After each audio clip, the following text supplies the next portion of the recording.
Hey guys, welcome to another episode of the Halftime Roomies. It's your hosts Yashraj Singh Dhillon and Thomas Joseph, What up, what up? and it's a special red edition for this episode. We have the super fan from Delhi, our own chocolate boy, Parul Thakur.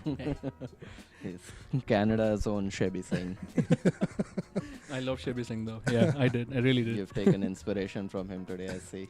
Yeah, absolutely. You got your formal clothes on. I wish I had a And- coat on though.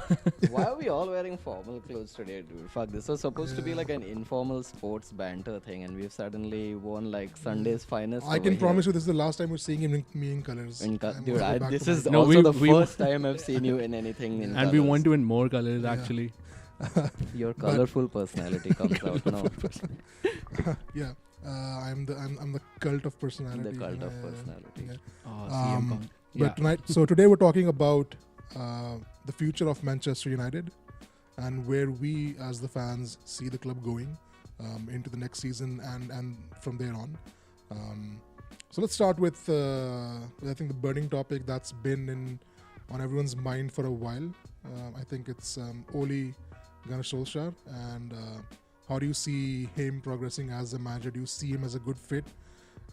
Do you think we can replace Ole with another manager on the market right now? And who do you think can come in and do a better job if not for Ole? Well, honestly speaking, I do feel that Ole is the right man for the job. A couple of reasons are A, we do not really have a good manager in the market right now. I know people would bring up Mauricio Pochettino, but I don't think that Pochettino is that sort of a manager who could take United to those heights, because this would be another transition altogether where another manager comes in, tries to, apply his theory, wants the kind of players that he needs to have on the team, and this would be a reshuffle altogether, which we cannot have at this point in time. Yeah. And post that, you cannot really, go out and say, oh, we want Allegri, we want somebody else. You cannot just throw money and the manager just won't walk in like that. So Yeah. I think as the season progressed and now it has sort of ended, so to speak, we ended it on a high with Bruno Fernandes coming in. The team, the spirit, the camaraderie of the team is there for everyone to see. So I do think that we should give Ole at least 2 transfer windows and another year to go by. Yeah, I mean, I agree. I think like this is the first time in like since Fergie left that I think you're finally starting to see something somewhat close to a vision for the Mhm. club. I think Ole's kind of got that vision. He's building the team in the right direction as well. Yeah. I think like with the latest signings that he's made, Yeah. like just and obviously with Bruno Fernandes, but even Harry Maguire yeah. and Wan-Bissaka, I think he's really starting to strengthen the team. Absolutely. And he's given that commitment of going ahead and like buying in the summer as well. So True. I think if you start to build that kind of team, especially just even bringing in like some of the English youth as well, Yeah. I think he's kind of Bring building that this core, kind yeah. of culture around the club as well, and I think that's important. Once you have those kind of foundational bricks in place, I think you can kind of really build the club forward to become like a Premier League winning side Yeah, it next does year. remind you of the 90s core that we had with all the English players, all the British players. Yeah, right? yeah, and the Under class of Fergie. '92 Yeah. coming out. Yeah. It's I won't really jump up to that point calling them we do have a class of 92 of our own, but then having that core team based on having young players Hmm. is what his vision was. Bringing up academy players is another thing which neither managers previous to him could do. They probably brought on one player, I could say Van Gaal for Rashford, Mourinho for I think Scott McTominay, and I cannot remember what Moyes did during his reign, bringing in a young player, so to Yeah. speak. So, keeping that in mind, I think Ole is actually a good fit. But then, let's see. I mean, we have to wait for the next season and Yeah. see what he can actually do and deliver. Plus, Right. how the market opens up is another story altogether. right. But so again, talking about the backroom staff that Ole has in his pocket, the first team coaches, the reserve coaches, the under 23, under 18 coaches. Where do you see like all these? Do we have the right personnel in place? Right. So, if you take the backroom stuff into consideration, the first good move that Ole made was bringing in Mike Phelan back again. I think that was the best move on his part. But then Michael Carrick and Kieran McKenna, both of those guys. So I do feel that maybe Michael Carrick is there for, again, boosting the team morale and whatnot. Does he have the ability to actually nurture a player? I think he did that in case of Fred. That was not actually Oli, that was Michael Carrick. But then, can this be sort of transferred on to other players? And Kieran McKenna had been with United for a year and a half. He was brought in by Mourinho. He was on his staff before. So I do feel that we need another personality with a lot more experience than what we currently have right now. Yeah. But then having Mike Phelan, having Nicky Butt taking care of the transition of the younger players to the first team, we do have a good core. We have Emilio Alvarez for David De Gea as well. So he was with him when he was at Atletico Madrid. So he had been taking care of De Gea throughout, and you and I and all the fans around the world would agree to the fact that De Gea saved us for like good 3 to 4 seasons alone. For sure. He has been a great goalkeeper But too. do you So think that, I mean, with Nicky Butt and the amazing job that he's done over the years with nurturing all these talent, all the young guys, do you think it's long overdue that he kind of joins the first team now with that young talent that he's pushed through? So it kind of he's kind of acts as the right hand man to Ole Gunnar Solskjaer to kind of let him know where the strengths and weaknesses of these guys lie, because he's seen them, he's nurtured these guys over the years. Do you think he deserves a job on that first team bench? I mean, I don't think you necessarily need to make that transition. I think he's doing a really good job with the younger players. Like right now, I think bringing up youth is a part of the overall strategy. I kind of would go the other way with Michael Carrick. I feel like when you have a player who's played with the club, understands the club in and out, I think it fits into that overall strategy of basically taking that United culture to the team and not like just kind of bringing in any sort of like player and then see what they add to the team. I think that essential core and culture of the club needs to exist and other players fit into that system. So I think having United players and like former United staff in who really understand that system, I think those individual pieces, they kind of fit in well to build up that overall strategy. And I mean, that's I think a very valid point. I guess there has been so many discussions about this in so many other videos and forums and all, right? I mean, it's always been a hot debate of how the backroom staff is being hired or being fired, how every incoming manager brings his own pieces. Team, but I think there's one glaring kind of gap at United that has been there for a while now, which other clubs have managed pretty well. Which is the director of football. So, where do you see how should United progress with filling in that role? Do you see Van der Sar, who's done an amazing job over in Holland? Should he be brought in, being a club legend himself, or do you see someone like a Rio Ferdinand who could also be a viable option for the club? Yeah. So when we use the term director of football, it's such a vague term, so to speak. You cannot really define the roles and responsibilities of one, but then in a layman's language we could say that he is responsible for both short-term and long-term strategies. So what are they? We never know. All we know is that all we as fans know is that we need to win trophies, we need to have good players, we need to have a good bench, and we need to compete on all 4 fronts, whatever trophies that are there. Looking at the way City has brought in the director of football and how basically you can tell by the way Liverpool too. Liverpool, the way they hire, they get players, right? They have a 6-month term, a plan in mind. They have a 6-year plan in mind. I personally don't remember the name, but I know for a fact that I think it was AS Roma or Atletico Madrid. Either one of those clubs had one of the director of football that we were trying to poach. I think it was Roma. I think it was Roma. We were trying to poach those. But then eventually we couldn't do that. I think then Van der Sar I think Van der Sar right now is the best option because he has been in that role. A, knows the club in and out. B, knows a lot of players in and out. And I know for a fact that he would be able to poach a lot of players from the Dutch league. That is one major advantage that he would have over a lot of other people that we just named.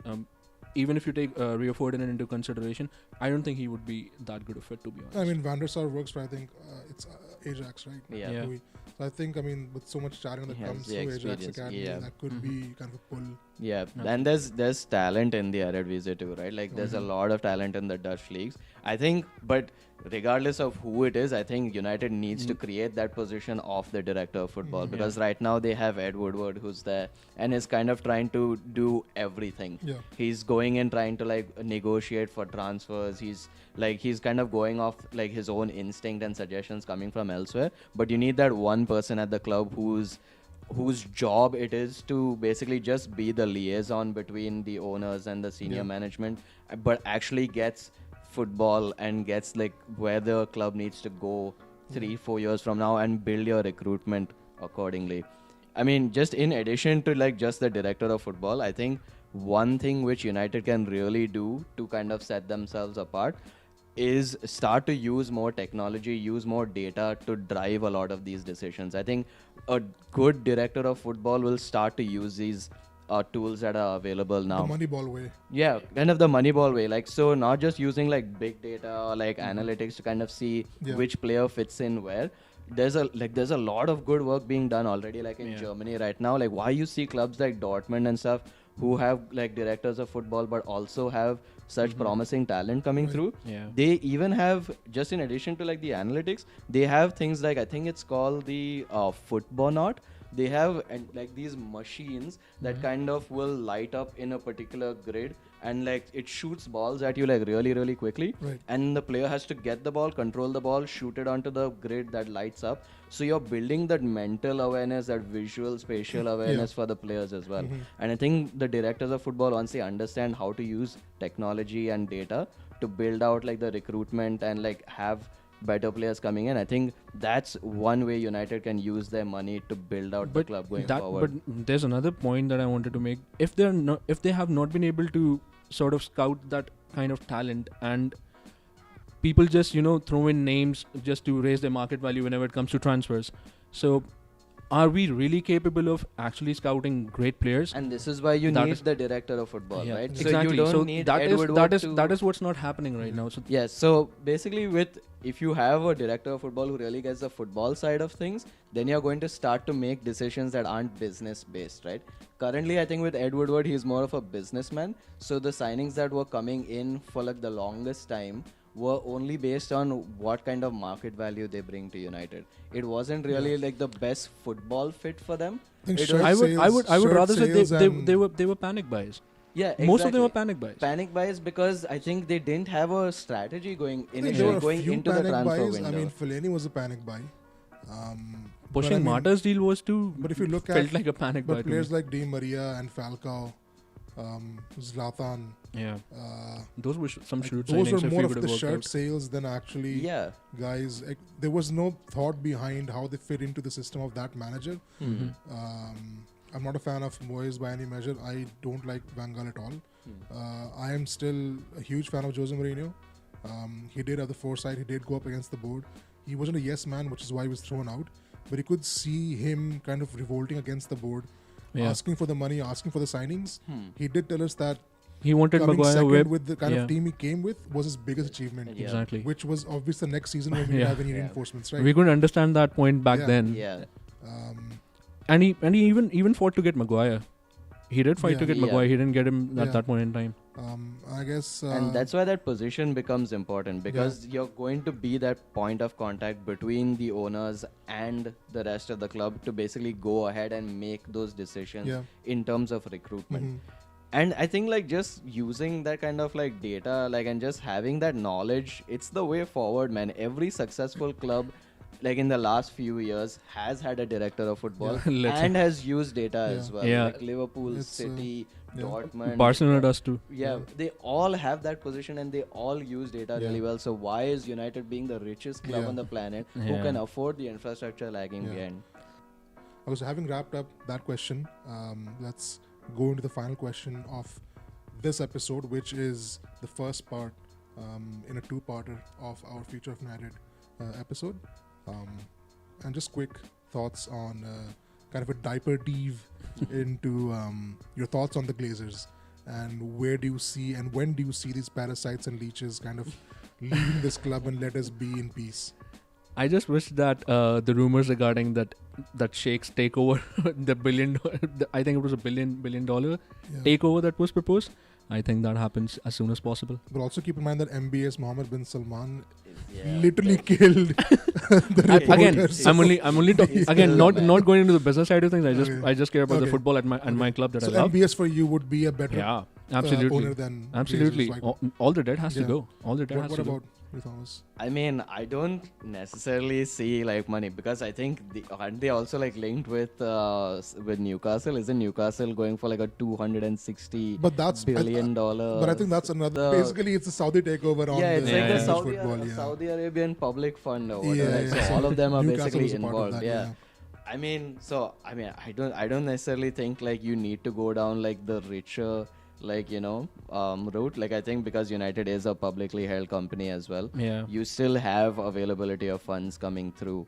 I don't think you necessarily need to have like one person who's like a majority stakeholder who's kind of going to be like calling the shots unless they are football people themselves. Would you have someone like the ex-Arsenal part owner, Arishar Usmanov? Would you be in favor of Usmanov taking over? Because he seems to be very keen on the footballing Yeah, it had been side in the of news it, as right? well. And he- Yes. Yeah, I think you need basically someone who's a fan who understands where you need to be able to like loosen the purse strings, right? Yeah. And I think with United, I think it's like commercially it is a good operation. Yeah. Like I think the cash flow is rich, so you basically just need someone who is going to release the funds when that director of football tells you like, no, we need to make like 100 million No, pounds that's available. that's right that's the now. that's the thing. You check out the City model.